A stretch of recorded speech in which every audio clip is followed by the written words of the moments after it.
All right. Good morning, everybody, from wherever you are in the world. My name is Cyrus Jansen, and I want to welcome you to today's live stream.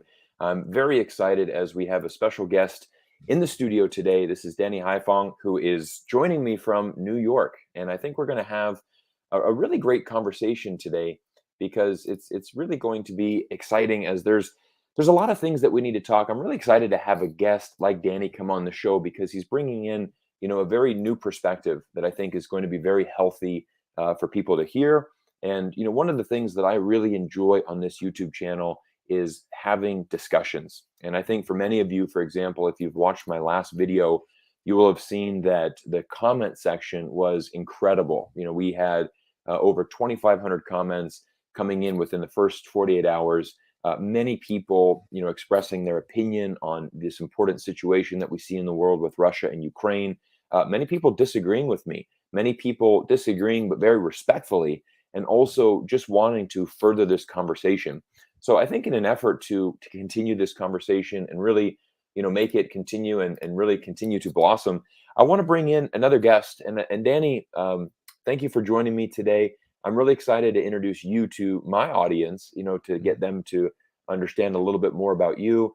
And I'm really excited to sit down with you, kind of hear your thoughts about America, this thing called American exceptionalism, and how that really, percolates around the world, how that influences other countries, how it influences our own foreign policy, and then most importantly, as we're seeing it, how it relates to China, as you and I both have a very big interest in China, and then also now, with Russia and Ukraine. So, Danny, how are you today? I am good. It's good to be with you, Cyrus. Good to be with your viewers and followers, and also to join them with my own at the Left Lens YouTube channel. So, good morning, everybody. If it is morning for you, good afternoon, evening. If it's evening for you, I'm doing pretty good, and I really appreciate your voice, Cyrus. Wanted to also give you an opportunity to my viewers because I always try to elevate voices that are really calling for peace, and especially peace with China, given the current geopolitical realities in the world. So, thanks so much for doing this. Yeah, absolutely. I think it's so important, and you know what? I want to as we're getting more people in the stream here today. I want every to send a message to everybody. Please use the comment section if you have questions you want to send in. Please let us know. We've got a super chat already from Trevor Norman who says it's going to be a good show, so please hit that like button. Trevor, thank you for the support to the channel, and agreed. Hit that like button, send in your questions because Danny and I, we have a lot of things to discuss. Um, Mansana, big support of the channel. Cyrus is a zillion times better than Tucker Carlson. That's a, Good. that's a nice that's a That's nice true. that's a that's a nice compliment. Tucker, number one rated TV program in America, news program in America. Believe it or not, that's just crazy. Um, Yes.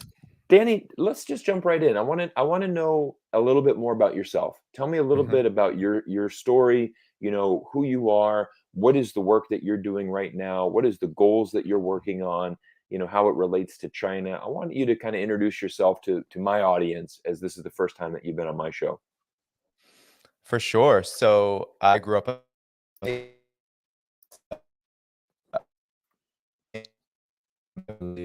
side Vietnamese, Chinese, and my dad's side Irish, German, rural background, and I grew up there in the city, Cambridge, and I was kind of lucky enough to grow up in this post-Soviet period and struggles that people have gone through in the post-Cold War era, from the economic uh, crises that occurred in 2008, and experiencing how that affected my family, the amping up of racism during the global war on terror, and experiencing what that was like for everybody, but especially those racial and ethnic minorities and nationalities who were really affected by that.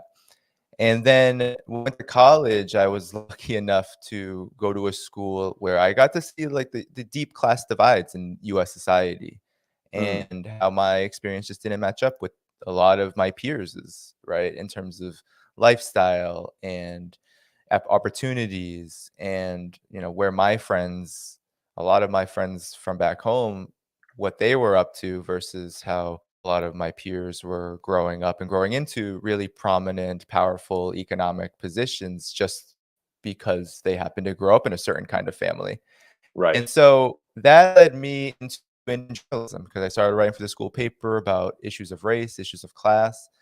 And then when I graduated, right, there's this, it was post Libya 2011. The United States had intervened in Libya through NATO, which I know Yeah. we'll talk a lot about today, NATO. For sure. For sure. And NATO is a big discussion for sure. then the US was moving on to Syria, right? And this was sort of the first new wave of US interventions after Iraq and Afghanistan. And I was too Yeah. young at that time to understand what was going on. All I understood was that the United States was being very aggressive and that my dad was a Democrat, my mom was a Republican, Yeah. and they had differing views about those things. But my dad was very anti war, was in Vietnam, was drafted, and hated that experience for about a year or so. And he was very anti-war during the Bush years. And then I saw that a lot of people stopped talking about war, even during the Obama period, even during this Occupy Wall Street exciting period of talking about economic justice and inequality. But Yeah. this isn't really I was seeing presumably an African American president bombing Libya and then moving on to Syria and creating these huge refugee crises and destabilization campaigns. And so I started to get interested in foreign policy. I got really interested in ideas of socialism and anti-war politics, and that led me to my focus now, shifting into this new Cold War Yeah. onto China, because right at the tail end of the Obama period, about the second term into Trump, we saw this huge shift toward Asia, toward China in terms of US foreign policy, Yeah. this Asia pivot, and then now this new Cold War where China and to an extent Russia are viewed as these great power competitors, and a lot of military resources there. A lot of domestic policy is affected by it. A lot of the ways that people view Asian Americans is Right. affected by US policy on China. And so that was beginning for me, my interest in that was beginning to really be sparked in 2019, where the Trump administration was talking about concentration camps, talking about all of these propaganda points, Hong Kong. Right. And I was lucky enough to go to China in 2019, the very end, December. Nice. And then I spent 2.5 weeks into 2020, right before COVID-19 really started. It was actually, there were the first cases discovered, I guess, while I was there, but it wasn't really a Right. topic of conversation because nobody knew what it was. And I got to go to the western province of Xinjiang, and I got to see what life was like for people and to see the kind of infrastructure development, to see how China has progressed, Yeah. especially years since 1949, to see that, to see how tall people were standing, how much they supported their government, and how Yeah. much hope they had for the future, really sparked my interest in talking more about China, talking more about U.S. foreign policy. And over before that time, I had published a book, co-authored a book about American nationalism. So all these ideas about the US's inherent superiority, how it behaves itself around the world, and how it behaves itself within its own lines of nation really, I think, shapes how I think about things and how I have uh, gained a socialist perspective, meaning that I believe people, especially working people, have the power to determine how society is planned and developed. People should not be completely excluded from that process just because a few wealthy corporations in the military industrial complex, in the financial industries, that they want to Right. shape the world in their image. I think that that is incorrect. And I think that we need a different political system, have a political system that can support the interests, the desires, and the hopes of working people who are in the vast majority in the United States and most of the world that calls itself capitalist, European, Western. Right. That's just, that is the case most places. And here in the United States, it happens to be the most acute because it has this very rigid two-party system that really does serve just various sectors of the wealthiest parts of society. So that's essentially who I am. I've been writing for Black Agenda Report, a leftist publication, for about 8 years. I have Nice. been doing a lot more independent work on Substack, on Patreon. I run the Lens YouTube channel, and I participate in organizing campaigns like Friends of Social in London, myself. So, really kind of immersing myself in this media work because I think journalism is so far between, especially when it comes to these bigger questions around China. There isn't a lot of it here in the Yeah. United States. There isn't a lot of focus and attention in a way that promotes peace, understanding, cooperation, solidarity, and so forth. Yeah, that's really good insights, and I really appreciate you giving everybody a little bit of intro to who you are, Danny. You know, your beliefs, you know, what you believe in, and you've hit on some interesting points. And I think as we're talking about American exceptionalism, I'd like to give everybody a little bit of my view on it. And I think one of the things I want to first of all tell everybody that's really interesting is that, you know, I'm an American citizen. You know, I was born and raised in Florida. I spent the first 23 years of my life in America. And, you know, I always say in my videos, you know, that I am very proud to be American. I am very proud of America. Now, I want to be very clear on, you know, what this exactly means, because I've been attacked a lot because people saying, you know, how can you say that you're proud of your country? How can you say that you're proud to be American? One of the things that's important is, you know, I've been living around the world for 15 years. I've been an expat for 15 years. And I think that's a really important job because as an expat, you are going around the world. You know, I lived 10 years in China, I lived 5 years in Canada now, and I'm essentially this mini ambassador for America, right? I'm representing my country on the international stage. So I find it a very big responsibility as I'm, you know, especially more in China, as you know, many Chinese people, and you know, I did a lot of traveling around China. I've been to 60 different cities in China. You know, I've met many people who, for example, their first experience with an American was with me, you know, in some rural village in China. And it's quite an interesting thing because, you know, for example, their entire perception and their entire perspective of what America is like could basically come from their first interaction with me because they know that I'm American. So I think that, you know, I want people to understand there's a lot of good things in America. You know, the country itself is very great. However, I have been attacked saying, you know, how can you support the US government? Now, there's a big difference, right? There's a huge difference between being proud of your country, being proud of your land, and being proud of who you are, and then also supporting your government. And I think the government, for example, in my opinion, you know, we are way too aggressive in many, many things. I think that we get involved in so much unnecessary conflict around the world. And this is something that I've been speaking out on, you know, my YouTube channel for the last 2 years. You know, and most specifically to China, as you know, as many of you know, I talk really about the United States and China relationship. I really find, and I think Danny would agree with this, there's so many domestic issues and so many policy issues inside of America that really need change and really need to change mainly for the people of America. You know, I mean, there is a interesting dynamic where we have, you know, we spend so much money abroad, we spend so much money on the military industrial complex, you know, and they really dictate the budget of the federal government. Best example, I mean, we just ended a 20-year war in Afghanistan, and we've now increased the budget for our military. And so that's a really interesting note. And you know, if you end a war and your US government increases the budget, that really tells you something. And it really, and we know the budget's only going to go up. I mean, that's just the nature of how our government runs. And it's difficult because I don't like to see us involved in all of these conflicts. I mean, honestly, I don't think that there's a war that the United States should have been in since World War II. You know, World War II was the last war that America really needed to be involved in. And you think about all of the international conflicts we've been in the last, you know, 70 years, it's a lot. It's really, really too much. And I think it's a really hard position I find for Americans because, you know, there's a lot of Americans that unfortunately they just don't know anything outside of the country.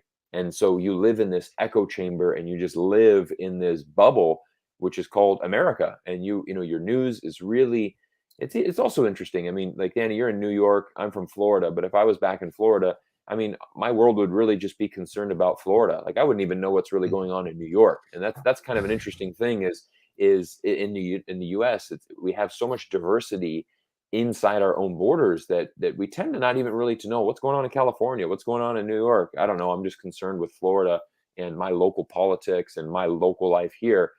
And so it was interesting. I went on a business trip to Nashville, Tennessee last week, and I had told everyone I'm visiting from Vancouver, Canada. And I mean, so many people are like, "Wow, you're from Canada? Wow, that's amazing!" Like that. What's that country like? I'm like, it's our closest border. I mean, it's not like I'm from. It was just it was amazing the reaction because people were. Yeah. It's like I said, hey, I'm from Mozambique. This really far off, exotic country that they've never heard of before. I'm like, I'm just Canada's right across the border. It's our closest trading partner, the longest international border in the world. But so many people. I mean, like for example, in Tennessee, I don't think many people would have ever had a chance to go to Canada or know anything about Canada. I mean, that's our closest trading partner. So if they can't understand Canada, how are they going to understand other complex issues around the world? Hmm.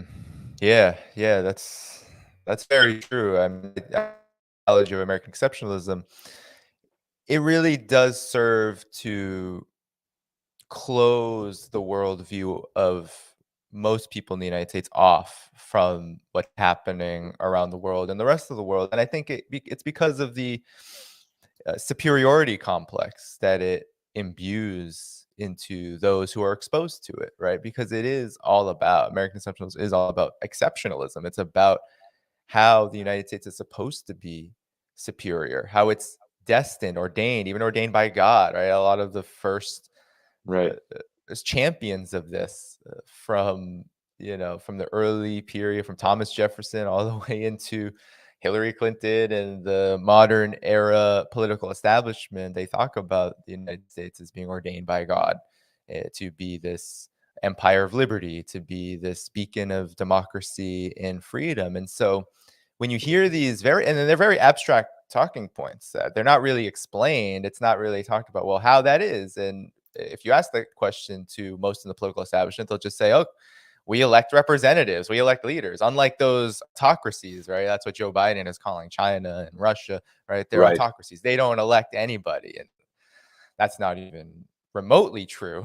Not even Right. in China is that remotely true. But nonetheless, that's the kind of understanding that a lot of Americans get of the rest of the world. And now this question of how we view ourselves, American or not, that I think what's important to understand is that these are contested questions, right? And that there's a long history of how do you define what the United States is? And so what is there to be proud of? We're having this conversation on the socialist end of the spectrum here in the United Yeah. States. Like, do we be patriotic or do we not? I tend to view myself as not patriotic because I don't identify with the history of how the United States was formed. I don't identify with the slavery and the colonialism, but Yeah. I do identify, and I don't necessarily see that as this is being US centric. I do identify with the people who have been in resistance to all of this Yeah. oppression and how honestly they're really the engines of a lot of the innovation and a lot of the progress that has ever happened in the United States, whether it's around the question of racism, whether it's around the questions of economic inequality. Yeah. Honestly, a lot of the uh, gains, even in the areas of technology, it wouldn't have happened if there wasn't massive demands for a better life, right? And the United States feeling compelled during that World War II era that you mentioned, the United States felt compelled to spread the wealth a little bit more equally as it was building up this technological capacity to participate in World War II. So Yeah. for me, I think it's really important that we understand American exceptionalism as a contested question because there are those who portray the United States among the establishment in the media, the political class, the economic elites, those who really control things. Their American exceptionalism is about keeping things the way they are, right? And to Yeah. continue this status quo. Yeah. But that there is this history that we do need to remember that has not only fought that definition, but has tried to chart a course of, well, what would it mean for this society to be exceptional? What would it have to look like? And people like Paul Robeson, people like Claudia Jones, people in these social movements, labor, racial justice, economic justice, all of that have chart the peace movement have tried to chart a definition of, okay, this is, if the United States were to actually be exceptional, it would have to behave like this, Yeah, and it would have to take into account those who have been wronged, as well as where it fits now in this global uh, interconnected world that we live in. correct. Yeah. You brought up a lot of good points there, Danny, and I want to talk a couple of super chats that came in. Kevin Tillstone in the UK, not enamored by today's topic as I'm focused on inclusivity and exceptionalism. To me, equates to divisive, and I think that's Hmm. really I think Danny and I would both agree on that point, and and that's unfortunately what we've seen with the U.S. and kind of this exceptionalist attitude. And it is you brought up a good one, right, where you said, it's maybe it's hard to be patriotic because of given our past. And I find it difficult. I'm in a very I find it very troubling for someone like myself who has seen the other side. I've been outside of America for 15 years, so I've lived Hmm. around the world, I've traveled around the world, I've seen the world's perception of America. If you're inside of America, you live in an echo chamber. You live in this environment where you believe you're number one. And for example, I mean, here in Canada, the reputation of the United States, just domestically here in Canada, where I live right now, has declined so significantly in the past 5 years. I mean, it's Hmm. unbelievable how far it's deteriorated. And so many of these things can go back to Trump and really, him coming to power. And I think with Canadians, what's really interesting about Canada, for example, Canadian politics, it tends to be very boring, very dry. Most Canadians follow the U.S. politics because it's Hmm. a lot more Yeah. exciting. Most Canadians here, they all have U.S. cable. They watch U.S. television shows. They listen to U.S. music. I mean, in many ways, all of the entertainment and media in Canada really comes from the U.S. in most ways. Canada is a very small country. It's 35 million people, and then in this Hmm. entire size, 1/10 the population of America. And what's interesting is that you talk to when I first came here 5 years ago, I would be almost, I wouldn't say that, you'd be like, oh, you're American, Cyrus? Oh, great. We love America. It's a great, it's our great neighbor. And, we always look up to that. And now it's been like, oh, you're American. No wonder you're living in Canada now. Like almost Hmm. this, like, I know why you left America. That is Hmm. because of, you want to get out, you want to come to our country because it's so much better. And I wouldn't say it's not why I came to Canada. My wife is Canadian. I mean, we actually moved here from China. I wouldn't say that we came to Canada to get away from the U.S., but it is this interesting perspective where, for example, when Trump was elected, many Americans said, "I need to move to Canada. I want to get out of here." And it's an interesting perspective. I want to talk about like what American exceptionalism means to me. I have an interesting story. There was a really famous tweet from Michael Pompeo, who a lot of people have brought up in the chat room today. If you're asking questions, I'm trying to take some notes, and we'll get to Q&A at the end. But I did have Trevor Norman send in a good super chat. Nice protest greeted Pompeo when he arrived on the Chinese island, but no mention of it in Western mainstream media. Hmm. Definitely wouldn't get a mention on mainstream media on that. As Pompeo pushes his agenda, we'll get into Pompeo and Taiwan a little bit later on. Um, but what was interesting, Michael Pompeo last year on July 4th, which is Independence Day, which is the national holiday in America, he said something along the lines of, congratulations to America, happy birthday to the most exceptional country in the history of civilization.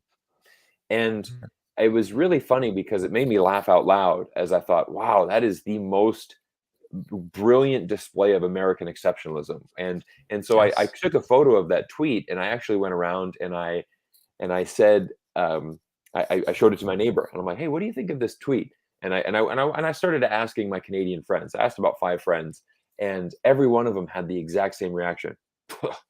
Typical American. Like, they just laugh, they roll their eyes, typical American. And there is, one of the things I like to say is you got to give credit where credit's due. it is quite amazing to say, like, okay, America is a country that's only 270 something years old, and it has accomplished a lot. There's a lot of good things that America has done as well, which we can't discredit. That that and it is quite impressive. Wow, 270 years. They've risen to this position in the world. Yeah, that's fair. However, I think it's also a very dangerous mentality when you have this American exceptionalism, because I equate it to the story that we grew up hearing as kids as the tortoise and the hare. That America's the hare who, you think you're running this race and you're so far ahead of everybody, you become complacent and you become, you don't look for ways to innovate. And that's something that, that we see in America is we're always taught we're number one. This is the best country. I saw a tweet by a Chinese guy on Twitter last year. It was really funny. It was just something, do Americans literally grow up hearing that they are the best country in the world? That was the tweet. And I think it went viral. It got like 70,000 retweets. And Mm. I commented on that very early. And it was like, yes, we literally Yes. grew up hearing that. Like, that is 100% true. And people were like messaging me like, is this true? Like, you really grew up hearing that? I'm like, absolutely we do. Like, Right. like every morning, I don't know about you, Dan, like growing Yeah. up, I mean, I had to pledge allegiance to the flag of America, Yep. every day in the classroom, and we're taught, how and the other thing that's interesting as well that I really think is one of the biggest propaganda points of the United States is this concept of freedom. Mm. We really drill this into American minds, is that, children, you're free today in this classroom because our military is going around the world protecting your freedom. Yep. And I mean, as a child, nothing else. It's like, oh, fair enough. Yeah, okay, great. Thank you to the military. And we have this huge military culture in America, right? Like, any shop you go to, there's military discounts. You can go on a cruise, you can go to a restaurant, military discounts. We honor our servicemen. There's a huge love. Almost every sporting event in America, whether it be a basketball game or a football game, you're going to have, and everyone stand, let's honor our military. So, in every facet of American culture, there's this huge need to praise the military. And it's funny because when you talk about freedom, I mean, I'm here in Canada, right? There's no difference in freedom in Canada as opposed to America. Go to New Zealand, go to Australia, I mean, the vast majority of countries around the world have a very similar, if not same level of freedom as America. But we kind of tend to tell our domestically, we try to tend this message that it's some really exclusive thing, like, you guys we're the only one in the world that has freedom, this is why we fight our wars. And that's what people believe. And I mean, and that's where, where I say, no matter what the issue is, there's a lot of propaganda everywhere in the world, right? Mm. Domestically, internationally. So that's a really important thing. That's kind of my, one of my stories that I wanted to share about American exceptionalism. Yeah, no, I mean, growing up, I definitely was encouraged. It wasn't forced, but most people just do it. Most kids, if you're a child, you're just going to do it. And it ramped up really, from what I remember, intensely during the War on Terror, right after the Right. U.S. invaded Afghanistan, and then subsequently Iraq, and all of the various measures that were taken that was backed up by this very hyper patriotic, hyper nationalist rhetoric and ideology that placed American exceptionalism at the forefront. And I think for me, in my experience, just as a journalist and just in my personal experience, I think one of the most dangerous aspects of American exceptionalism is the fact that it does hinder the capacity of ordinary people because of how we are all brought up within this system, within the same educational systems, within the same institutions, that American exceptionalism prevents us from studying history in a real objective manner, to be able to remember history in a way that can give us an actual view of the United States' development as an economic power, as a political system, right?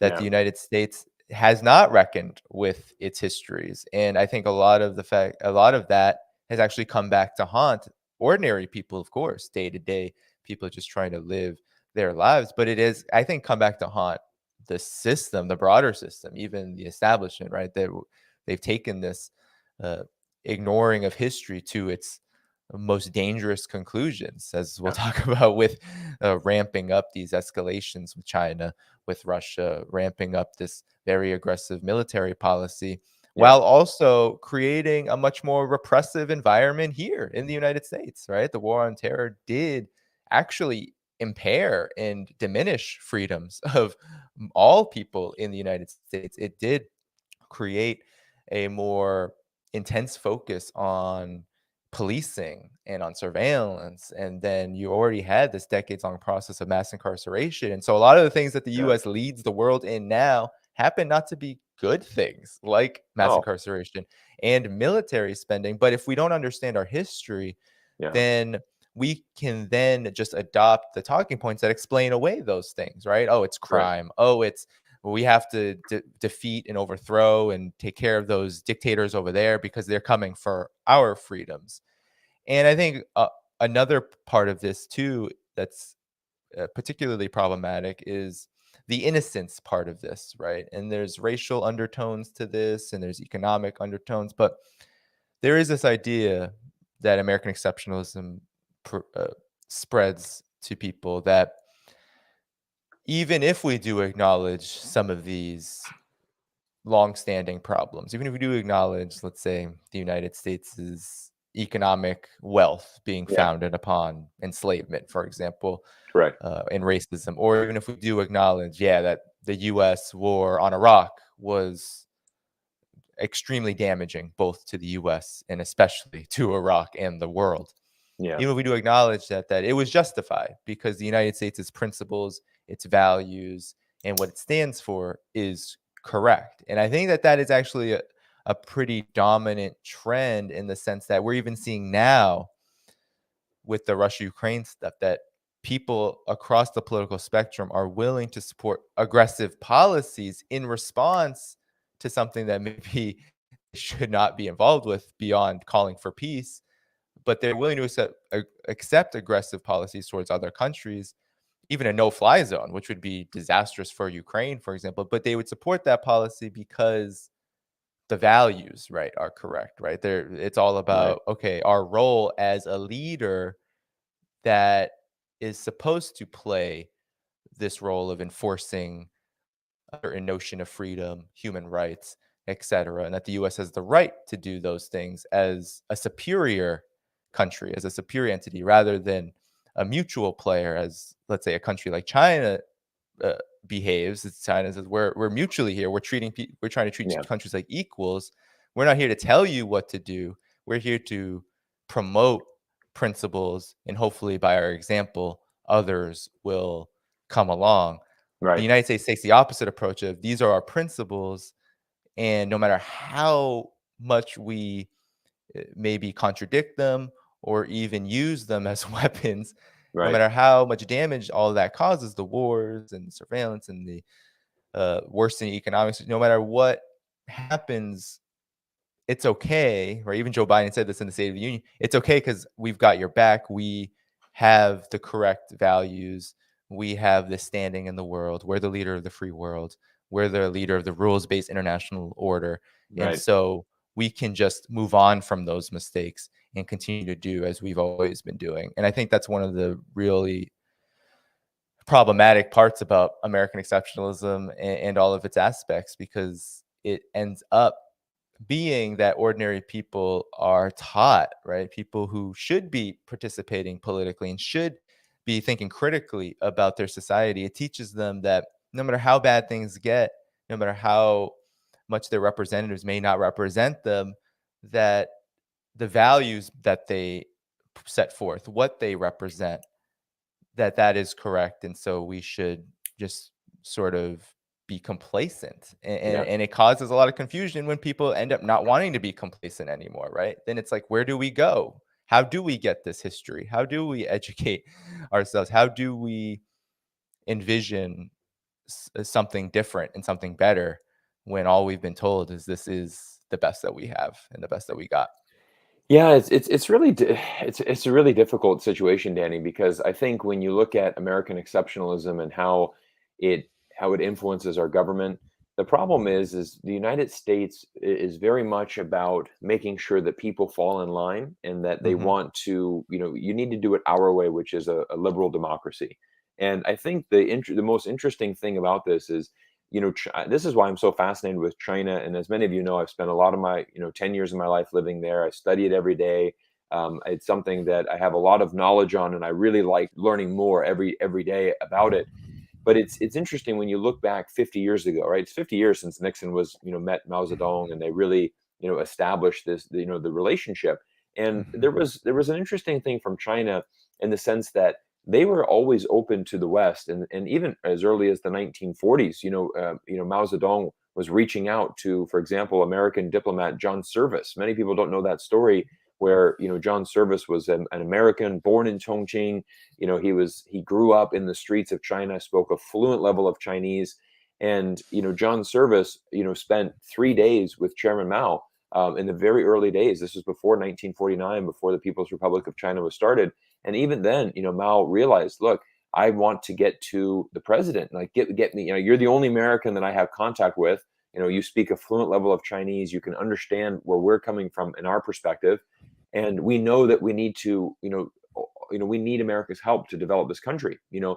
However, what we want to really do is, and I really like what China does, is they never go into other countries and spread their way of life, right? They never say, okay, you know what?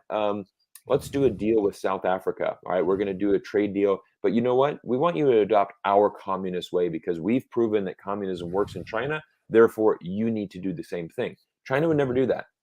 And that's really phenomenal, because for China, really, it goes down to, why don't we just focus on trade, right? If we focus on trade and doing business developments, your people in South Africa will be benefit, our people in China will benefit, and this can really be the way that our relationship goes. And I think really the first Western leader that really understood that was Pierre Trudeau, who was Justin Trudeau, the current Prime Minister of Canada, his father, who established diplomatic relations with China 1 year before the United States in 1971.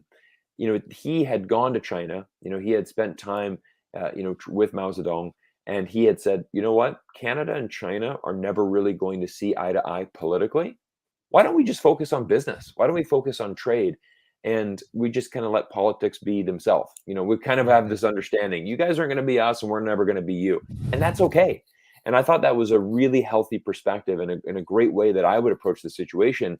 But what we've seen over the years, and this is the problem, and this is, I think, what's really interesting, Danny, is we've seen China progress so much in these past, specifically 20 years. I mean, really a tremendous amount of economic growth, the poverty alleviation that's happening. The big thing is really the people's perception of, the Chinese people's perception of their Mhm. own government. Vast majority of Chinese are very proud of their government. They're very proud of what China, the country, has done. And the thing is that they've proven that they can do it another way, right? They have proven to the world that there is more than one method to get the job done. And that's a threat to the United States, because all of a sudden the US has been preaching around the world, well, there's only one way to have economic prosperity. You need a democracy. And China's like, well, we can actually move much more efficiently and faster as a one party state.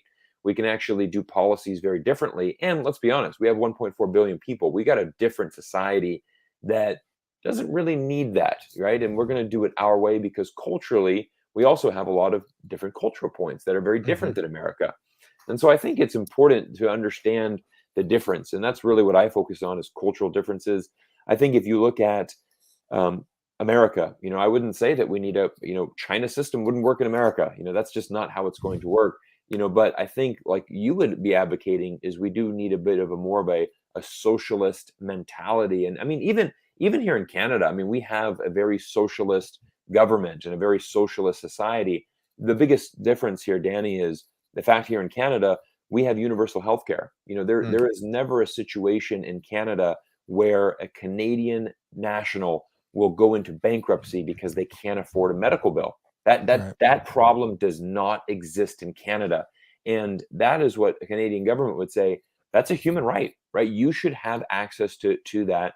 And unfortunately, we don't have that in America. There are millions of Americans that are in debt because they cannot pay their medical bills, and it's just astronomical. The medical system in America is so corrupt. It is so is dominated by greedy pharmaceutical and insurance companies, and it's insane. And and Mhm. it's such an interesting thing because America, we have some of the most amazing hospitals and doctors in the world.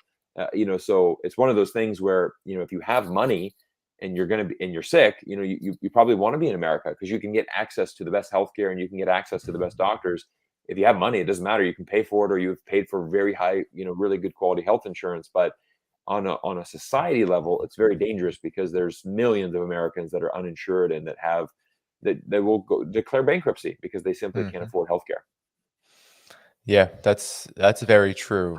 I mean, the US is really, I mean, it's capitalism on steroids at this point. It is a free, laissez-faire kind of society that really does privilege austerity, right? So unlike even past periods where there was a significant amount of pressure on the government to provide a modicum of a social safety net or a so-called welfare state, a lot of that has been completely rolled back by the forces of of big business and monopolies and huge privately owned banks that see everything as an opportunity for private profit, right? And with no sort of accountability to the broader society.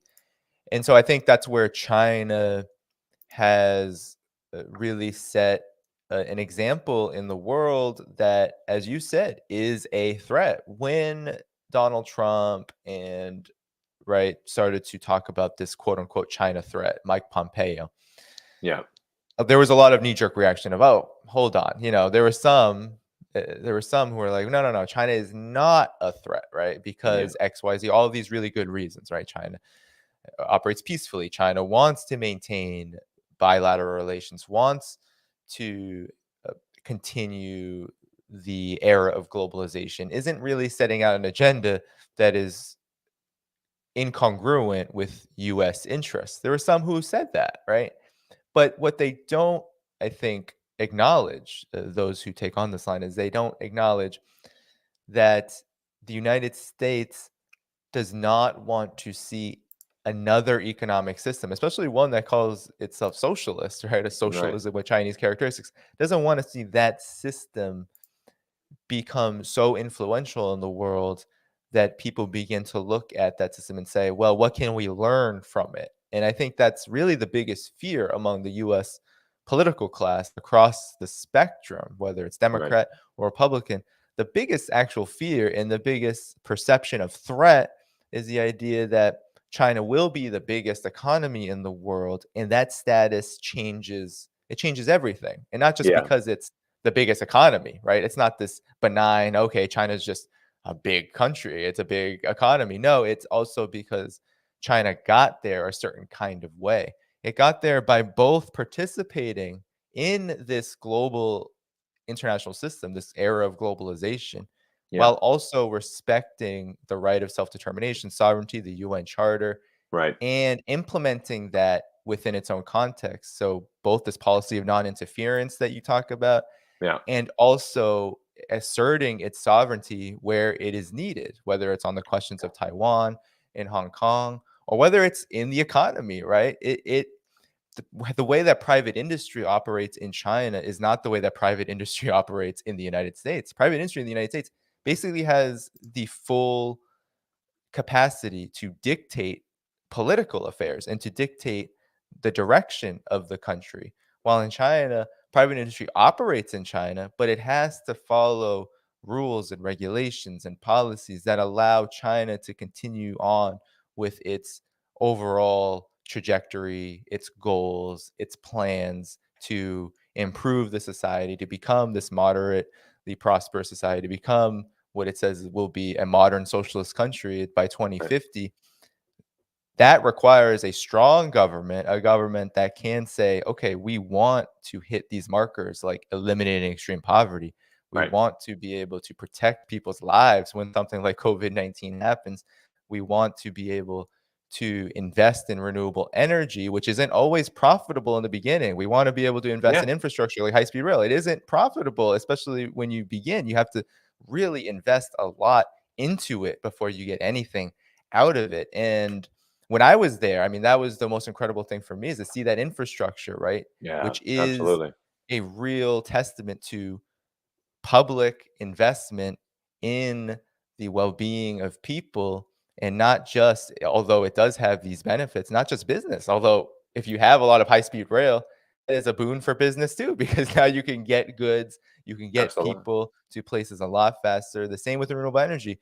It may not be a boon in the beginning, but it actually is good for the economic health of a country, because now there isn't this uh, not only there isn't this extreme fear that China's government is not going to do anything about climate change, which is a real problem, but Yeah, also now there's a whole new industry that can be invested in and can provide amazing opportunities worldwide, because this is the yeah, move that everywhere in the world is going to have to take. It's everywhere is going to have to shift in this way. agreed. And China is leading the way in that, and it's just a shame that the hegemonism, this arrogance that comes out of American exceptionalism actually is so counterproductive that you had Joe Biden last year begin sanctions on China industry. I mean, that's how counterproductive this is. The US Right. is in desperate need of renewable energy, and China provides it relatively on the cheap. And the Yeah, United States says, nope, we're going to sanction that industry because of quote unquote human rights. And also, by the way, we're not going to invest in it either, because just like high speed rail and some of these other infrastructure projects, it's just too expensive. And Amtrak and these other companies, they don't want to do it. The lobbies, they yeah. don't want to do it. The energy companies, forget about it. They want to continue to pump the oil and gas. Yeah, well, it's also hard when you're spending so much money on your military. I mean, we have Hmm. 800 military bases around the world. I mean, we have a massive, massive budget, but and so we're spending our money abroad on foreign military bases, and we just don't serve the people. And that's the biggest difference with America is it's interesting when we talk about American exceptionalism, because America is an exceptional place to live if you have money. If you're wealthy, and you're in that upper 1%, there's arguably no better place to live than America. Yeah. However, if you are struggling in middle class, you really feel that it's a very difficult place to live. I feel. I want to talk. Charles Chen, thank you so much for the super chat. Very, very much appreciate your support to the channel and to our live stream today. Danny, let's transition here because we Mhm. want to get on to Russia and Ukraine in a little bit. Before we do that, let's talk about big news that you and I both saw. Michael Pompeo in Taiwan as we speak. Many people are asking in the chat. We've had a lot of questions on this. What's going on with Taiwan? What's going on with Pompeo? Share your thoughts, Danny. What do you think about this? Michael Pompeo in Taiwan as we speak. Well, I think it is a reflection of this broader US agenda with relation to Taiwan. There has been over the years, as you know, Cyrus, just an escalation, an increase in the sending of military weapons, of building a military partnership with Taiwan's government, which is in complete violation of the One China policy, of the joint communiques over the years, over the past several decades, since 72, during the normalization talks between the US and China. And it's really dangerous. We found out last year, right, that the US had been secretly training Taiwan's quote Yeah, unquote military, right, its local defense forces through its special ops program. And all of this, I think, reflects how Taiwan is one of the most significant chips in the US's new Cold War so-called containment strategy right. of China. And I think it's also because history, I don't like to say history repeats itself, but the US has had a long-standing policy toward Taiwan before normalization. And I think it's trying to repeat that process where it used Taiwan as this chip, as this possible point of navigation to pressure China to make concessions by fueling right now. What the US is doing is trying to fuel and support these quote unquote separatist forces, these forces that are currently in leadership in Taiwan that do see Taiwan as a quote unquote independent country,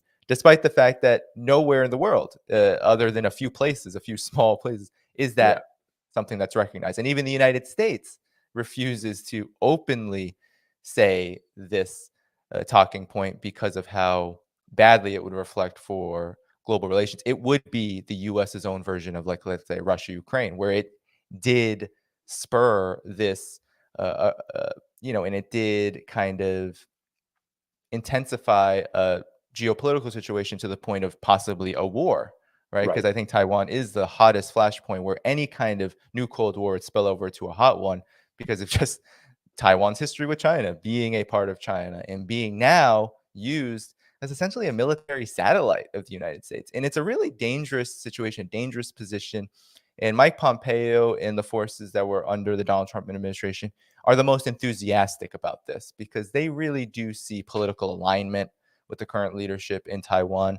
They really want to see Taiwan uh, further and further distance itself from the mainland.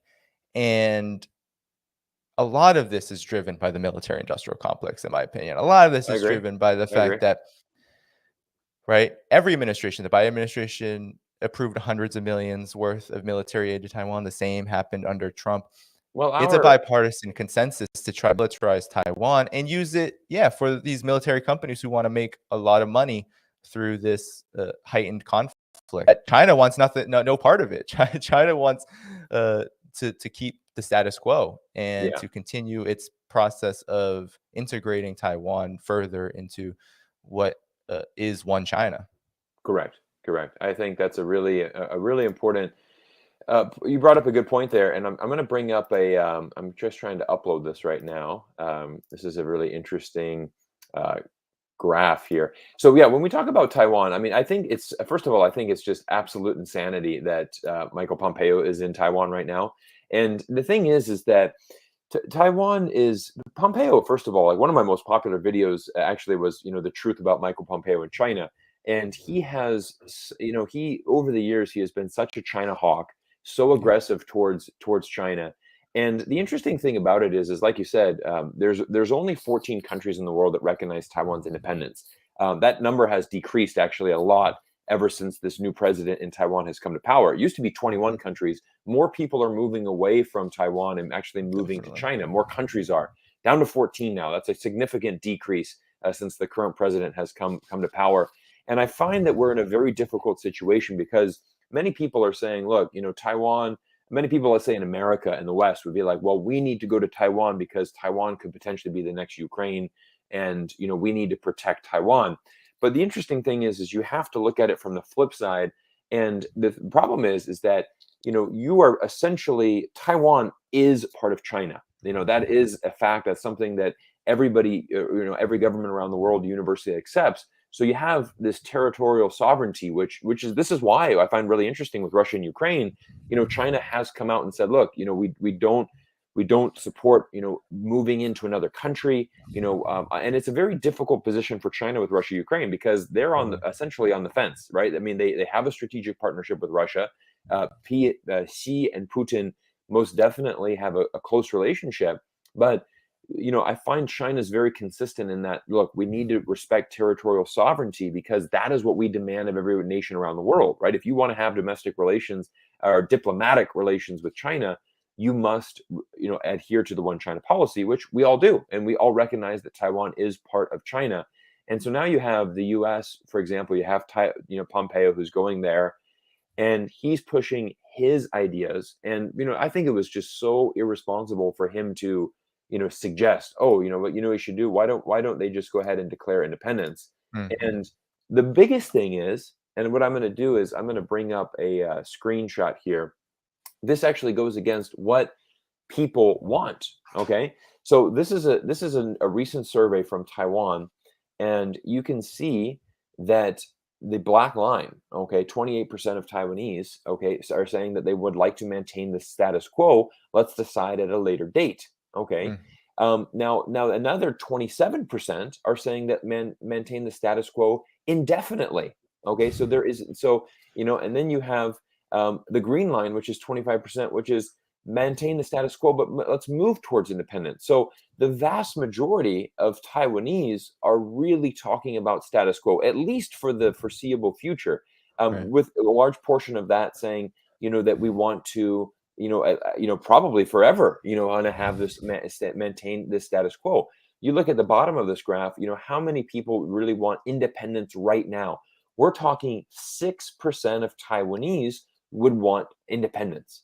right? So you have somebody like Michael Pompeo who's going to Taiwan and really speaking out for the 6%. Now there's 1.4% would say I want to reunify as soon as possible. So this is the thing that is just so nuanced about Taiwan and that really needs to have a lot of discussion is we look at you look at the fact of this graph, it really shows you Taiwanese people really want to have the status quo. I mean, that graph, and that's a graph that was done by a Taiwanese company in Taiwan for Taiwanese people. This is not the United States. This is not a China graph. Let's go right to the source. Let's talk to Taiwanese people. And I think the status quo really works well. It's a great status because it allows both parties, both Taiwan and China, to be happy. It's functioned for a long time. And, there really isn't a point for Pompeo to go there and to say this. I find it very irresponsible. I find it extremely reckless. And we know that, for example, the only way that I will see China, let's say, invading Taiwan. I mean, it was interesting. As soon as Russia-Ukraine broke out, Taiwan's trending on Twitter. I had friends that don't really know a lot about China, here in Canada. Oh my God, is China going to attack Taiwan today? Of course not. There's no chance at all that China is going to attack Taiwan because there is no threat. Taiwan is already part of China. The only threat is that I would see is that, let's say that I see a scenario like this falling out. Let's imagine that the United States decides to surround United States warships around Taiwan, and they set up, a permanent military base, or they give this Taiwanese president confidence to say, okay, you know what, go ahead and declare your independence. We got your back. Now, as soon as that scenario folds out, then you have, the United States interfering in the sovereignty of another country. And this is something that, that can't happen. This is a question that I've got a lot on it, and I'm going to transition this to Russia, Ukraine now. Yeah. A lot of people have been, I made a video recently that has been, has received a tremendous amount of feedback. And I'll be honest, most people disagreed with my stance on Russia, Ukraine. Most people, and what was quite amazing, Danny, was I had a lot of people respectfully disagree, right? They had, if you look at the comment section, it was actually quite amazing because so many people wrote deep, well-educated, just very constructive comments. So I really appreciate all of my fans that, that are part of this community. And the interesting thing is that a lot of people had asked me, Cyrus, all of us, we watched that video and we are under the impression that you support the United States, invasions around the world, that you support this expansion, you support NATO expanding. And I want to just clarify my position. For example, I do not support what America did in Iraq. We lied to the public. We lied about weapons of mass destruction. We invaded a sovereign nation. And that would be very similar to the scenario that I just described with Michael Pompeo. I don't support the United States doing that either. And like I've said, if you watch my videos on this channel, I've always said we need to work domestically on our issues in America. We have a plethora of things that we can fix. And as an American citizen, I would be like, let's be a little bit selfish. Like, let's focus on us only for a bit. I want my politicians to be focusing on, domestic issues here. And I mean, we even see that in Canada. We had a local politician here in Canada. And in Canada, the system's a bit different. We have members of parliament. So you don't vote for the prime minister in Canada. You would not get a vote for the leader. You would vote for your local member of parliament. And he was knocking door to door. And one of his key campaigns was, our goal as the Conservative Party in Canada is to spread democracy around the world. And I'm like, whoa. That's a huge issue for me. And he's like, why? Why is that an issue for you? And I said, you literally work in the southeast side of Richmond, British Columbia. I want you focusing on stuff here. Why am I supporting you to go around the world and spreading democracy? Why are you literally service a very small area of Canada. That's where your focus should be. Like that. You've got to focus on, I'm like, I want you to focus on me. I'm a little selfish here. Like, don't you think that as my local representative, you should be focusing on what are our school issues, our tax issues, our community parks, all of these things that affect our daily lives here in Canada. That's what your job is as a local politician. And so, we see this tendency even here in Canada, to this, a bit of exceptionalism. So I've gone on a while there, but Danny, I want to ask you a question. Tell me about your stance on the U.S., NATO, and how that affects Russia and Ukraine. Yeah, no, this has been a really hot question. And I do see what we were talking about before with Taiwan, Pompeo's visit, the timing of it. There, with all of that rhetoric and all of that reaction coming out regarding China and Taiwan after Russia announced its military operation, I think that there is sort of a coordination going on, right? I think there is this desire to kind of build up to a similar scenario, right? Where China feels compelled to have to intervene in Taiwan. And that is so dangerous. I mean, we're talking about a similar situation, right? The threat of a global confrontation, a world war, of a third world war potentially. And Right. so I do see that as part of the pressure campaign of like, yeah, goat President Tsai into announcing independence, right? Try to scratch that itch to the point where it happens, and then Right. you can put China into a Russia-Ukraine situation. And, China, of course, would never take the bait. And I think, Yeah. for one, I think it's important to look at China's position because China has, even before this intervention, right? Russia and China came out with a joint statement.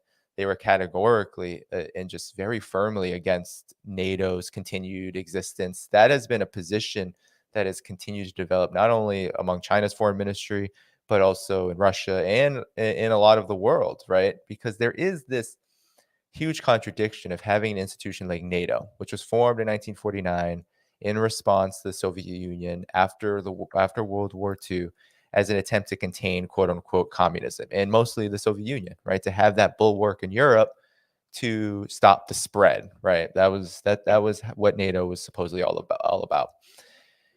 And during negotiations with Mikhail Gorbachev, right, the United States and Europe promised him that if he were to allow Germany's reunification, that beyond Germany, NATO would not expand eastward. And Yeah. since then, 14 countries have been admitted, including countries like Poland, that sit right on Russia's border Yeah. and create a very dangerous security situation where a possible first strike nuclear conflict could occur based on some kind of error, right? Just something as small as that could cause a threat to Russia's very existence. And Yeah. so Ukraine has been part of this, right? Because for decades, Ukraine has been spoken about as a de facto NATO country, that it will be eventually in NATO, and that many establishment figures in the United States, from the current CIA director, William Burns, who used to be the US's ambassador to Russia,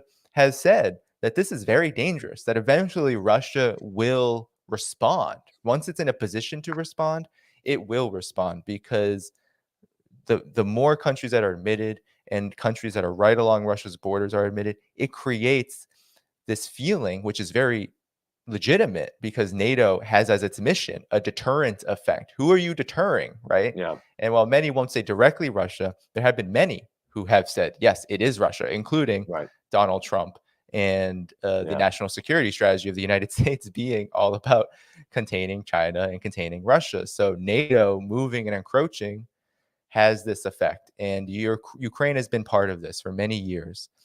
And so my position on this is that I do believe, right? We can't know this for sure because there Yeah. haven't been clear statements, but Russia's foreign ministry, Vladimir Putin, have been clear that they have been seeing the situation as very dangerous for a long time, even just Correct. back in December, right? Yeah. Placing missile systems, right? The potential of placing missile systems in Poland and the potential of doing that in Ukraine is a red line. It cannot happen without Yeah. Russia saying, okay, that is a threat to our national security, and we will take equal and congruent action. Right. And so, one of the things that I think is often left out of the conversation here that should be discussed is how Ukraine itself, since 2014 and the government transition there, the coup that the Yeah. US supported directly, since then, there has been a civil war in Ukraine that has been happening actually right along Russia's border. So the Right. Donbass region is on Russia's border, and there have been more than 10,000 people. I think it's roughly 14,000 according to UN numbers, Yeah. most of which are Russian-speaking people who identify with Russia, who have a lot of connections in Russia, Yeah. who by any because borders are so porous and political in nature, could be considered Russian, and so to speak. And that Correct. has been happening without response from Russia other than clamoring for, saying that there needs to be a demilitarization. And Ukraine's president in 2019, when he was elected, Volodymyr Zelensky, campaigned on this, that I will demilitarize, that I will de-escalate, that there Right. needs to be a less. He didn't go so far as to say we're going to be friendly with Russia and have go back to maybe the status quo before the coup, where Right. we will have a more balanced approach. But he said, I will de-escalate. This is untenable. Right. And since then, his administration has actually just worsened the situation, tore up the Minsk Accords, did not follow them as he said he would. Right. He allowed the fighting to continue and is even now, right, amidst this conflict, supported some of these far right forces, neo-Nazi forces, to an even greater degree than it was already happening underneath the surface and not really being paid attention to. So my opinion is that while I cannot say, because I don't think we have the full story yet, that Russia's intervention is justified, right? I do think that there is a violation of the UN Charter going on.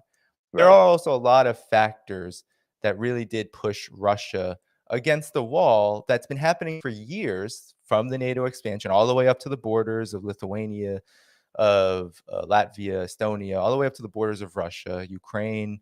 The coup in 2014 created a very hostile security situation as well. And Russia was never listened to, right? I think this is another thing, is that Yeah. there was never any good faith attempt from the United States, the EU, NATO, to take Russia's security concerns seriously and to take what it said was, we will respond politically and militarily to threats that are posed against us. We will respond. They were never taken seriously, right? NATO, freezing NATO's expansion, demilitarizing Ukraine, stopping the flow of foreign arms into Ukraine, right? These very reasonable requests, which weren't like they weren't asking for a reversal. They were just asking for a ceasefire, so to speak. Right. Stop fueling the flames. And that was never taken seriously. And it was really the United States that was spearheading the attempt to portray Russia as just this like demonic evil that was just aggressive. We heard for months, Russia's about to invade, Russia's about to invade, Right. while the US was sending weapons to Ukraine, and Ukraine was mobilizing troops on the border as well, right? Right. We had this powder keg that was developing, and Correct. the United States, with the power to end the war, to end any possibility of a war, didn't do it. So I think that because wars are always about many sides, of course, Russia responded strategically in a way that I think, definitely violates the UN Charter. And that's why China takes a neutral position. China is Correct. not going to punish unilaterally Russia. That would be politically, Correct. economically, just against all of its interests, and also against the UN Charter as well. You don't resolve global conflicts by creating more war and facilitating Exactly. more war. You don't say, okay, Russia, you're doing something wrong, so we're going to now starve you. That's what the United Yeah. States is doing. We're going to starve you into submission. We're going to make your economy bleed, and we're Exactly. going to try to achieve our own interests. No, China is saying, we need to respect the UN Charter here. We want to be mediators in this conflict. We want peace, and we also want to make sure that everyone's concerns are taken into account.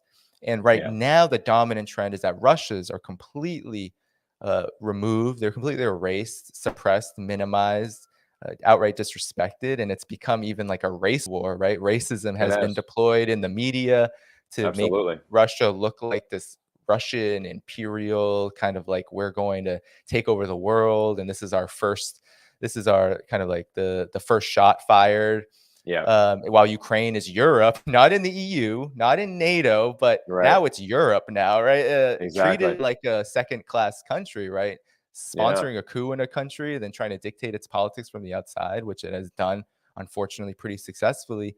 Yeah. That is not really how a European country is treated in the realm of international politics, given the way that the U.S. has operated since World War II, really. So it's some of this is irony, but I think my position is that in order for this conflict to really end, because I don't know where it's going to go, I Yeah. do think that there probably will be a cessation of open hostilities, right?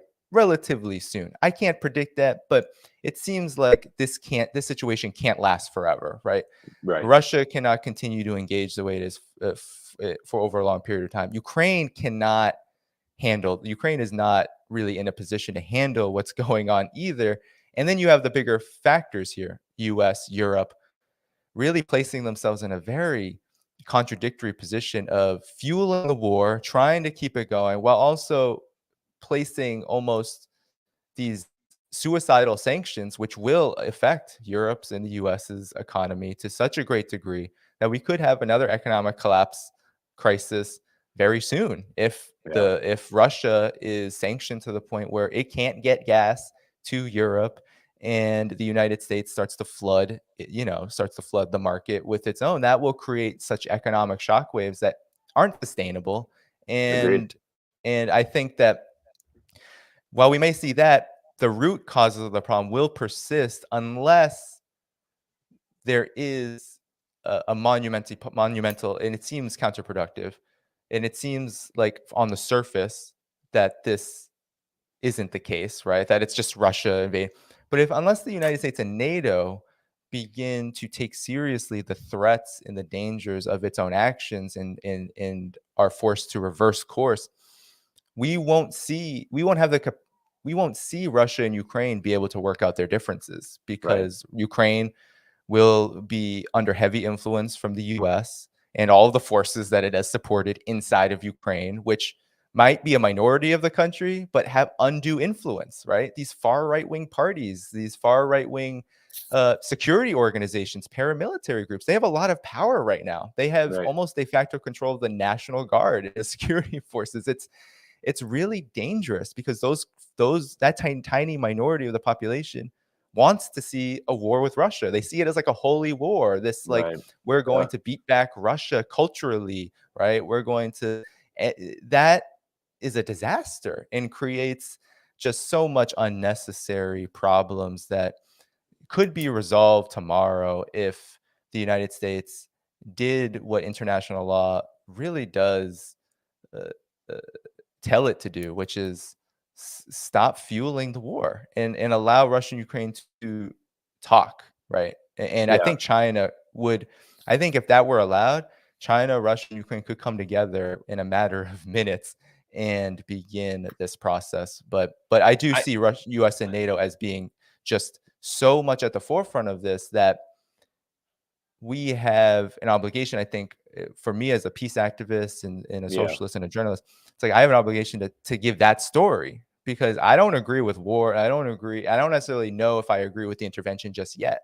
I don't know. I don't know if it's necessary, but I do know that it was egged on and that there were so many pressures that in a new Cold War, you're going to see this. And we saw it in the 20th century, so many instances of this, and we're seeing it now in the 21st century, kind of like the first almost like the first great power, not being the United States, respond in this way, and we may see more of it Yeah. if these questions aren't given their proper attention. Yeah, good point there. I want to first of all give a little shout out to Chun Ling Tong and TH Tan for their super chats they sent earlier. Guys, thank you for supporting the channel. And we've got over 800 people now in the stream, Danny, to combine. So it's been a Cool. really great stream. A lot of people joining in here, and I'm really excited to chat about this because it's our world is so interconnected. I mean, I'm one that my channel focuses on fostering better relationships around the world. Right, I'm Hmm. one that have advocated for a better relationship between China and the United States. As many of you know, I often state when these two countries work together, the world's going to win. I really that the main goal with my last video actually was to really highlight the unique opportunity that China has in that they are the mature one, that China most always, will choose the path of, of avoiding war. China does not like conflict. They're not a country to go into other nations to try to conquer and divide. They're not a country that goes in trying to install their form of government. China very much is a very peaceful country. It's also one Hmm. that just wants respect. Let us do what we want to do, right? And let us do. You do you. We'll do us. And that's how China, that's really their foreign policy, and I have a lot of respect for that. I have a lot of respect for respecting others and the respective governments that they have. I think China is in a unique position, being close to Russia, and I do recognize, the huge role that the United States and NATO, brings to this discussion, and how much they have escalated this situation. Again, I do maintain my stance as far as that. I do think that this response from Russia is too much. I'm very anti-war, and I think part of the reason why I'm so anti-war is because I am American, and I've seen the colossal mistakes that the United States government and military have made over these past 70 years, and all of the conflicts that we've been involved in. And while I understand Russia's position, I just wish that diplomacy, that there's other ways to go about. And like I think you said right there, I think that really hinges on now the United States and NATO coming to the table. Maybe China needs to get involved as well. Russia, Ukraine, maybe everybody needs to sit down. I mean, there needs to be some type of ceasefire. There has to be an exit from this. And I don't know what that is. I mean, potentially some of the ways that this ends would be, obviously, I think certainly US and NATO coming to the table saying, look, we're going to retreat. I think the chances of that are very unlikely, though. Like what I mentioned with Russia invading, that's only going to fuel more of, Ukraine's westernization. I think NATO is only going to justify, well, now we need to expand. So it's kind of this chicken or egg thing, like what came first? Was it NATO's expansion, or was it Russia's actual invasion? What has pushed us to this point? I'm very pessimistic about the US and NATO doing that, because we know that they just want to expand. That is their MO. I think what would be another solution? Is it really to section off the Donbass region? Would it be to annex that, similar to Crimea, and really turn that back into Russian territory? Would that be enough for Putin? Would Putin accept a neutral Ukraine? I brought that up in my last video. Is that something that Putin would be happy with? I don't know if he does he really want to control all of Ukraine, just to make sure that there's no military threat to him and Russia in the future? I don't know. There's so many questions, and I don't know. I don't have the answers. I don't think anybody does. I think all of us. I think Danny, I'm pretty sure you'd be you're not in favor of a war that's happening right now, but you do recognize what's the forces and the many different things that are in play here. So it's a very difficult time, I think, for all Ukrainians. I think for all Russians as well. These sanctions have been unprecedented. Many people have asked me, Cyrus, why doesn't the U.S. get sanctions when they invaded Iraq? Unfortunately, who can sanction the U.S.? Yeah. It's really, and that's really the problem there. I mean, yeah, I agree. And again, like I never supported the Iraq invasion. Weapons of mass destruction is just a lie. One of the best movies, if you haven't seen it, is Vice. If you haven't seen that movie Vice, that talks about Dick Cheney and how he it's a brilliant movie, played by Christian Bale. He plays Dick Cheney, and it really just goes behind the scenes to show you what happened. And I mean, even from as far as, you look at how far the U.S. went. They did a public poll, to see which of these leaders, which position in the U.S. government had the most trust factor in the public opinion in America, and that was Colin Powell. Colin Powell. They said, basically, if George Bush gets up on stage and says this, not a lot of people are going to believe him, but you're a general, Colin Powell, and America's perception of you is very high. You're very trustworthy. We did surveys and we did independent studies, and we found that almost 80% of Americans believe you to be a trustworthy guy. Therefore, are you going to step up and do this for your country? And even in that movie, he's there and he's like, well, I don't really feel comfortable doing this. It's and then there was a point where Dick Cheney walks over and he's like, well, George, what are you going to do? Are you going to make this war happen or what? Like, you need to force him to do this. And Colin Powell was very much basically, you either toe the line and do this or you're out. And so he did that, of course, went to the Congress and said, look, we have weapons of mass destruction. Everyone believed it. We went and invaded. And Colin Powell, on his deathbed last year, I believe he passed away last year, he said it was the biggest regret of his life was telling that lie. And so there's just there. And I mean, that's horrible. And unfortunately, we're sold on this. And again, it goes back to where we started this conversation, American exceptionalism, because like I said, 7-year-olds that are in grade 2 in America are being taught, children, the reason why you pledge allegiance to this flag is we've got our military around the world fighting wars so you can be here in America having freedom. And it goes back to that propaganda that we have within Mhm. America about freedom, and that we think of it as it's some exclusive thing only attained in America. Where, and I've made videos about this before. I think if you ask a lot of Chinese people in China, I think they would say, I feel very free. There's a lot of Yeah, freedom in China. It's a perception. Yeah, you can't yeah, do the exact same thing in China that you can in America, but that doesn't mean that there's not freedom there. And freedom is valued very differently around the world. And that's why we go back to one of my points is talking about culture and understanding this. In America, you can go out and say, let's go Brandon, or F, Donald Trump. You can poster that all over your car. You can say whatever you want, but there's a cultural thing, right? In China, there's a culture of meritocracy, of respect. Chinese people wouldn't necessarily want to have that freedom to go out and say something bad about their president. It's like, well, that's my president. I support him, and we need to show him respect. And so, right. yeah, I'm kind of rambling here, but those are some really important points that we go. And I like how we've kind of tied this all together, Danny, into Yeah, this topic of American exceptionalism. And totally. oh, yeah. I mean, I'll let you add in some more things, and then, guys, why don't we? We're coming up to, let's say we want to keep this right at 90 minutes, so let's do another Yeah, 10 minutes, sure. and let's say, um, Danny, I'll let you add anything you want to add in there. But then also, anybody, if you'd like to ask some questions for Danny or I, please send them in. Please send them in right now. We'll take questions for the last few minutes here. Yeah, what you described is really good in terms of I think there's a fundamental difference in the relationship that people have with their governments in the United States and China, and that, people really expect in China for the government to serve them and to do certain things and show freedom to them. Like, yeah, we respect the president because our freedom hinges on that we share a common goal.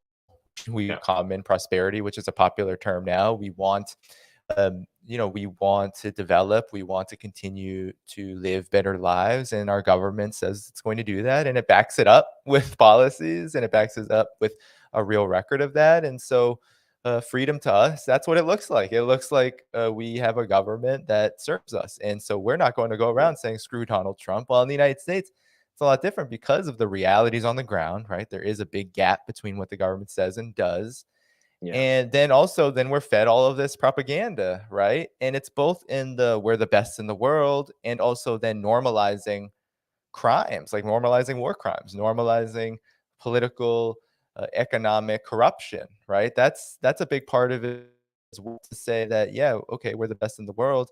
And then also don't forget that sanctions are a great policy, that they actually help deter aggression, when in reality, sanctions only cause further damage to economies and, more importantly, the people in the countries that are being sanctioned. And so, I think that that's a big part of this whole problem that we're in with Russia and Ukraine, is that, yeah, yes, there are legitimate security concerns, and of course there are risks. And I think that uh, that's why, we can't support a violation of the UN Charter wholesale. We can't say that it's correct, and we'll never know. We can't know in the moment. That's the thing too, is yeah, that Americans have a lot of this.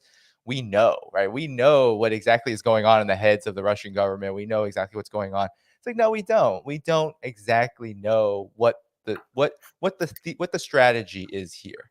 yeah, And of course, that means also we just have to play our part. We can't condone any, civilian casualties. That is a tragedy. But we also know that, unfortunately, Ukraine's military has a hand in these civilian casualties, and Ukraine's government too, because they are going along with what the US wants. Ukraine right, could say, all right, this is too much. We don't want this. Let's come to the table. And given Russia's prior behavior, it's likely that Russia would say, okay, this is great. Let's talk. They tried in Belarus, they tried on the Belarusian border right, to do that. And it went absolutely nowhere because you had at the same time Zelensky being portrayed as this incredible hero fighting with the people, and all these fake images going out. And meanwhile, he's arming children and like ordinary people, and he's sending them off with these right-wing groups. And you have NBC literally being caught just hanging out with the right, Azov battalion, right? Training grandmas to shoot guns. It's like, is that how you respond to the urgent need to diplomacy, for right, diplomacy? Like, no, this is only pouring gasoline on a flame, right? And I think, you know it's so important that we tie all of this together, that, this is a new Cold War precipitated conflict. We've had years and years now, Yeah. arguably since the second term of the Obama era, where the United States has shifted its military priorities to the east, toward China, toward Russia, and that even incidents, right, like the 2011 invasion and destruction of Libya, the intervention against Libya, Syria as well, and we can go down to Afghanistan, that Yeah. only ended a little while ago, and it's still ongoing in some important respects, economically and covertly. And so you have all these flashpoints of outright U.S. military aggression via NATO and otherwise. And in a new War situation, there are going to be, unfortunately, incidents like these that we can't predict, because I didn't predict. I don't think anybody predicted this could have happened. Yeah. But now I think we need to understand the lesson of, if the foremost military power in the world is moving toward a scenario of confrontation with the two biggest world powers, Russia and China, in various respects, competitors, right? We can call them peer competitors, so to Right. speak. Moving toward aggression towards them, then we can only expect, like the first Cold War, right, that there Yeah. will be these interventions. There will be these points of outright hostilities, over hostilities, that only cause humanitarian disasters and crises. In the first Cold War, a lot of it, most of it, was the U.S. just saying, "Okay, we're going to contain communism by destroying Korea, moving in on China, destroying Vietnam." Going to place to place to place, going all over Latin America and the African continent, and meddling in affairs there, right? Coups and Yeah. proxy wars and various things. And so, with that history and with that knowledge, in a new Cold War scenario, we can then say, okay, our part is, no matter what we think of Russia's decision here and policies, and we can say that there are a lot of risks that Russia has taken that you pointed out. There are consequences to any kind of actions like these that have already negatively impacted Russia. But our part is to, okay, we can play the role of demanding that the source of this hostility and tension Yeah. be diminished to the point where there is more political space for Russia, Ukraine, and China. Really, I don't see the U.S. and NATO being a viable diplomatic partner in any respect. So, if the only way that those countries can work things out and to Yeah. make sure that there's a status quo that doesn't include, uh, a bombardment of Ukraine, or Yeah. or sanctions against Russia, is for there to be real diplomatic talks that are unhindered by outside forces, right? Because the U.S. and NATO, uh, they don't really have that. In any legitimate sense of international law, they shouldn't even be, especially the United States, shouldn't even be a party to anything that goes on in Ukraine politically, right? Right. Politically, the US has unfortunately shaped events there to such a degree, starting with the coup, and even before that, pouring money into civil society groups. There was a color revolution in 2004 that the US was a heavy hand in. Right. So unfortunately, the U.S. has played this role of uh, uh, meddler and foreign aggressor, that I think really needs to be at the center of how we can play our part in resolving this. And then, as things progress, we'll know more about everything that has occurred. We'll know, we're starting to see some of the more tragic consequences of this on both sides in the Russia-Ukraine conflict. Yeah. But we can then have a better understanding of this moment of history that is moving faster than I think anyone in the United States or even in the West can really keep up with, Yeah. especially given the pace and the onslaught of propaganda that we hear, that Yeah. just distorts everything, right? Right. For sure. Ukraine is the hero and Russia is the villain, and that's all you need to know. And we're going to keep sending weapons, Yeah. enhancing sanctions, and worsening the problem. That prevents us from then saying, okay, how do we play a part in a real peaceful resolution? Yeah. No, Danny, it's been an awesome chat with you today, and I've really excited, to have you on the channel for the first time. We'll definitely have to do this again. We still got Yeah, some time. I wanted to answer a few sure. questions. Got a couple super chats from Mr. E. Thank you for that super chat and the support. Also from Peg, thank you for the super sticker, and guys, thanks for everybody for being with us today.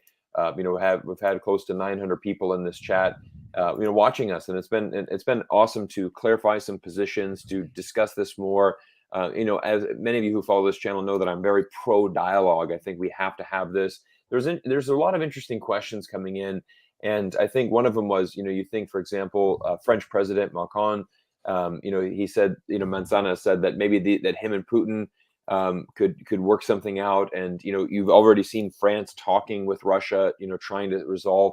I think France has been very progressive in this. For example, Macron was the first one that came out and said France will not be doing a diplomatic boycott for Beijing Yeah. 2022. The reason for that is that it's completely useless, and what we would like to do is actually engage in dialogue to, further, if we're going to have an issue. And that just makes so much sense. I mean, you think about the political boycott with the Olympics. If you have an issue with somebody, ignoring them and turning your back and walking the other way, it's not going to resolve it, right? If you have an issue, go there, sit down with the people and have a chat. I really respected France for saying, look, I'd rather go to Beijing and let's have a chat with China's government. We need dialogue, right? And when you talk about China, US, and our struggles in our relationship, I always say, we have to have more engagement. We have to have more dialogue. The more that we Mm, split, the bigger the problem gets. And so I think that's a really good statement there with France and what they're doing. mhm, There's a couple things. I think, what was it? Was Cyrus? This is from G Shepherd. Why can't you and other YouTubers get your agenda on a show like the Today Show and other mainstream media? I think that's a very easy answer for that. Is that there's a lot of censorship. There's a lot of people don't want to hear an objective view about China. The United States, for example, they have a very structured view of how China needs to be viewed. And unfortunately, right now, it's moving towards that China is the biggest threat in the world, or that China is the biggest threat to the United States democracy, which I don't believe in either of those statements. I think it's nice that we have platforms like YouTube that we can come on and have a bit of independence, and that's why you see a very large growth in the need of independent YouTubers, people like mhm. Danny, who's independent media, who runs a Patreon account, who runs his, who produces content, because you're not necessarily going to see that in, these mainstream media publications. I think, that's just unfortunately, that's the reality. Here's an interesting thing, Danny. I don't know if you saw this on the side chat on YouTube. Mhm. Um, so I've been flipping back between StreamYard, which is the software that we use for this, and also I'm looking at YouTube. And there's a lot of messages that have been censored by YouTube. So anything, for Mhm. example, if you type in NATO and there's some type of negative connotation towards NATO, that gets censored on here. So what I see is from YouTube, it basically says this Right. comment is potentially sensitive. We have hidden this comment. And I have the Wow. option to, as the owner of this stream, I can say show, I Right. can show it, but basically it censors it first, as they flag that for potential, you know, a violation of or potential sensitive, too sensitive. Actually, Yes. anything, and I haven't been able to look at every one, and there's a lot of comments coming in, so I haven't been able to, objectively click each one. But you can see there's already, Yeah. if again, like Danny, you've said, like, this really, the US and NATO, they need to be involved in the resolution of this conflict, right? Whether that Yeah. means that they need to retreat, or that they need to sit down with Putin and find a suitable solution, whether that's Yeah. establishing a neutral Ukraine, whether that is annexing these Donbas regions and giving that to Russia. I mean, there's many ways that this could essentially resolve, but we don't know. So again, that's where the pro Yeah. dialogue and pro engagement really needs to come. Yeah.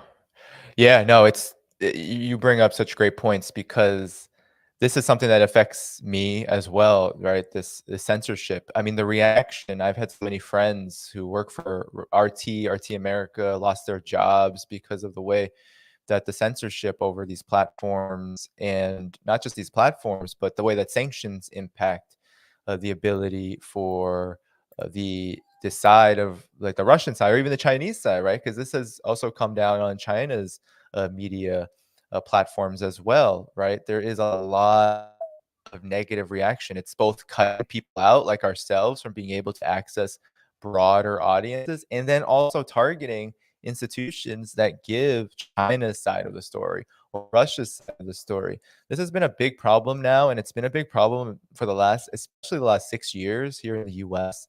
And it happens so subtly, right? It's both the direct ways that comments are being censored on YouTube, and then also it happens in the ways of, well, if we post on Twitter, we post an article on our publications, then when we talk about certain things like NATO, like the history of U.S. interventions, like new Cold War in China, then that's flagged, right? And then it's pushed down in algorithms. So we have a lot of issues that this new Cold War that the U.S.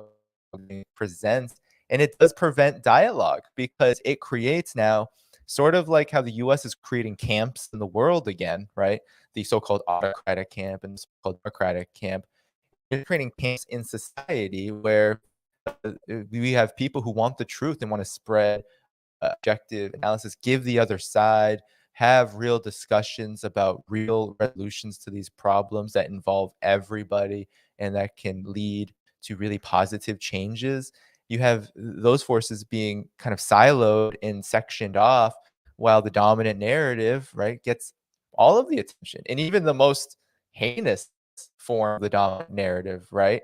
It should be that Ukraine, in Ukraine, the Azov battalion, with all of its influence in the Ukraine National Guard, that it goes viral when it tweets out these horrific messages about greasing bullets with pig lard in order to shoot Chechen soldiers, Muslim soldiers, Right. like that. That goes viral because that's pushed, right? That's pushed out in the algorithm. While people like us who are saying, "Oh no, we need a peaceful resolution to prevent these kind of groups from pouring gasoline on the fire," we need our voices end up being marginalized, and so it's part of this new Cold War, and it's a really important element of it because it divides us up and creates huge gaps of knowledge and reinforces by default American exceptionalist attitudes, right? It goes all the way back to the beginning. If you silo Yeah. and section off people who are just trying to question and just trying to be part of a positive peaceful solution, who we're not calling for violence. I'm a socialist, but here I know the objective situation. We need to move towards steps that involve people to decide and determine, ordinary people decide to determine how things should go. We need institutions that do that.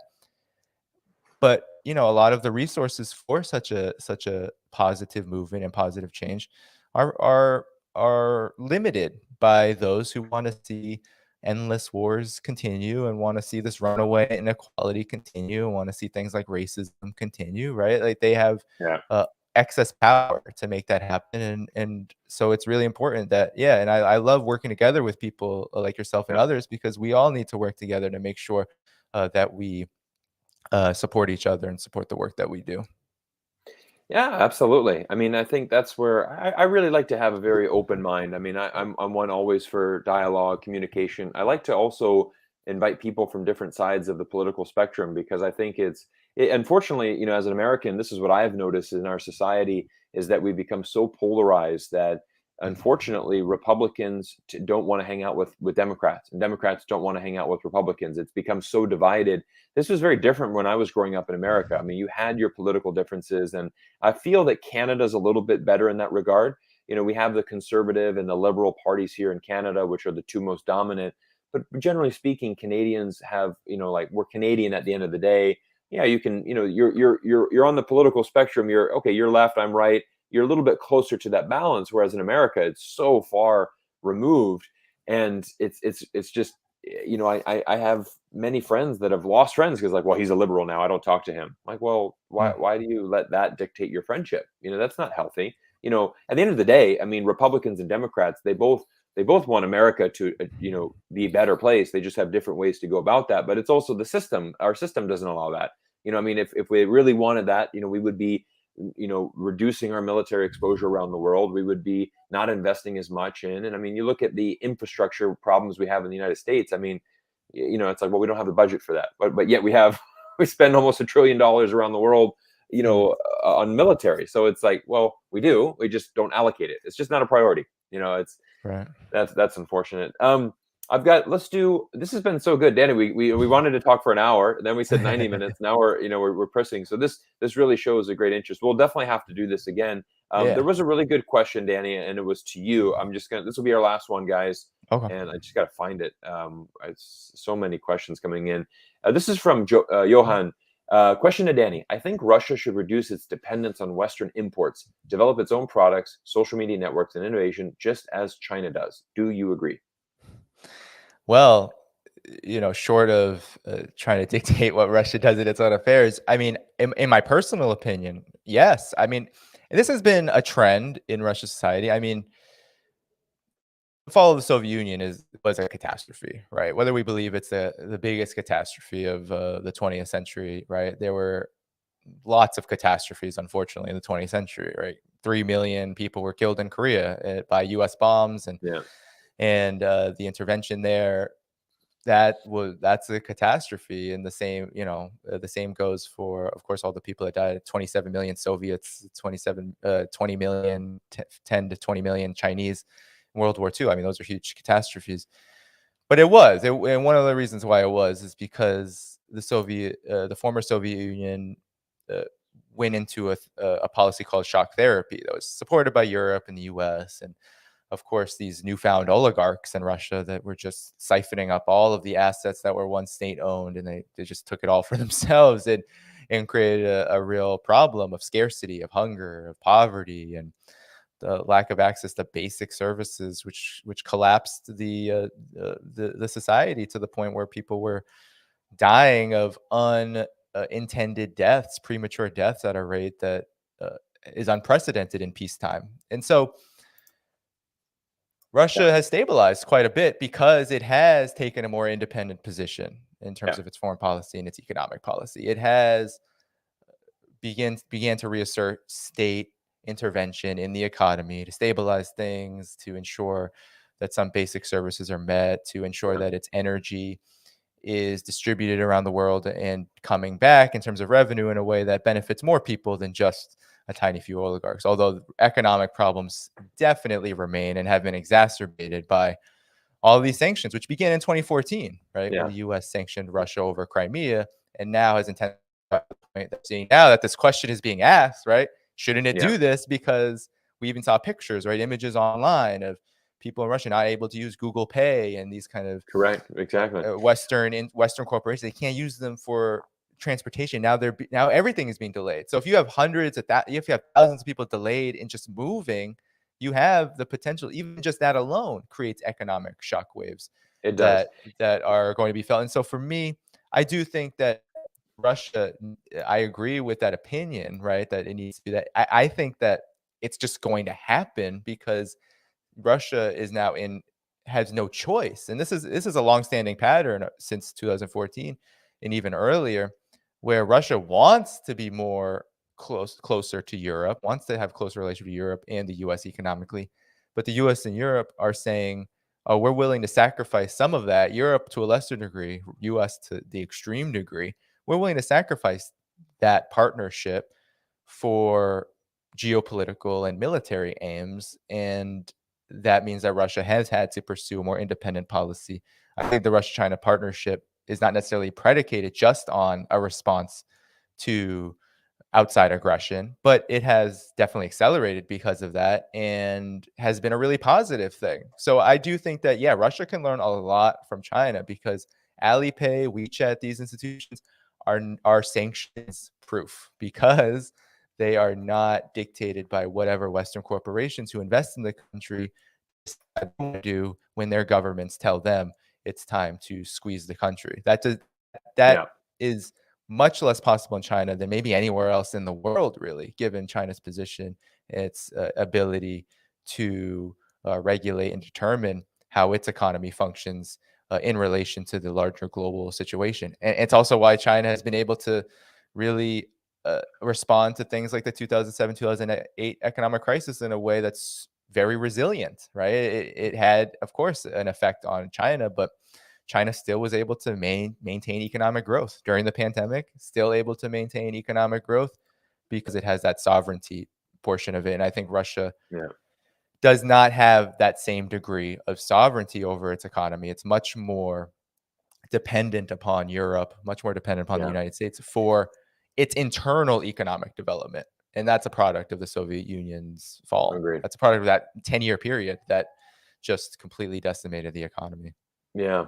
Good, well said there. And I'm going to end it on this one, just to share my thoughts. I think when you look at Russia and being so dependent, this really shows, for example, one of the most brilliant things that China ever did was install the Great Firewall of China, because what they've been able to do is develop domestically. They have all of their own, Alipay, WeChat Pay.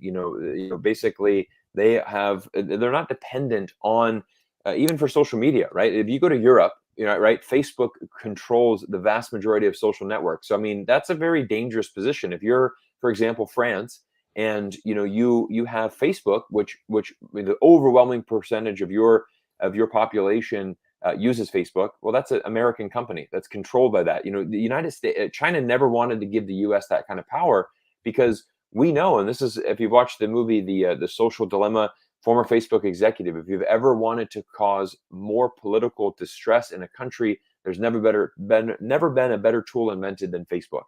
And because we can essentially, especially in these smaller countries, like something like a Guatemala, right? We can go in there with Facebook ads. We can turn that election however we want through social media and manipulation. And that's a very dangerous point. I mean, this is the danger of social media, but it's also, why, for example, China has very aggressive policies, towards this, because they want to make sure. And again, this has all started. I was in China when Facebook and Google and YouTube were allowed. This was in 2007. All of these were open in China.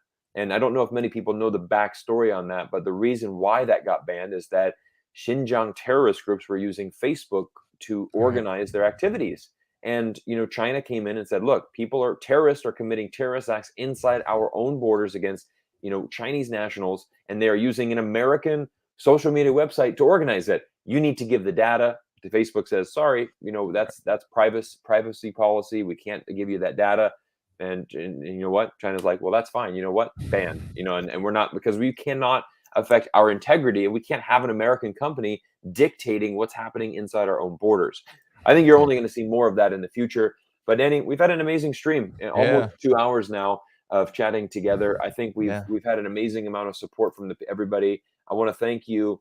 I want to thank everybody for being in the chat and all of the amazing questions that have come here. And everybody, I think, again, pro dialogue, pro engagement is really, really important.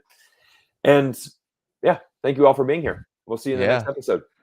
Thanks so much, everyone, for coming. And this was a great conversation. So thanks, Cyrus, for being up for it. You got it. All right, guys. We'll see you in the next video. Thanks, Danny. And we'll see you all. Take care.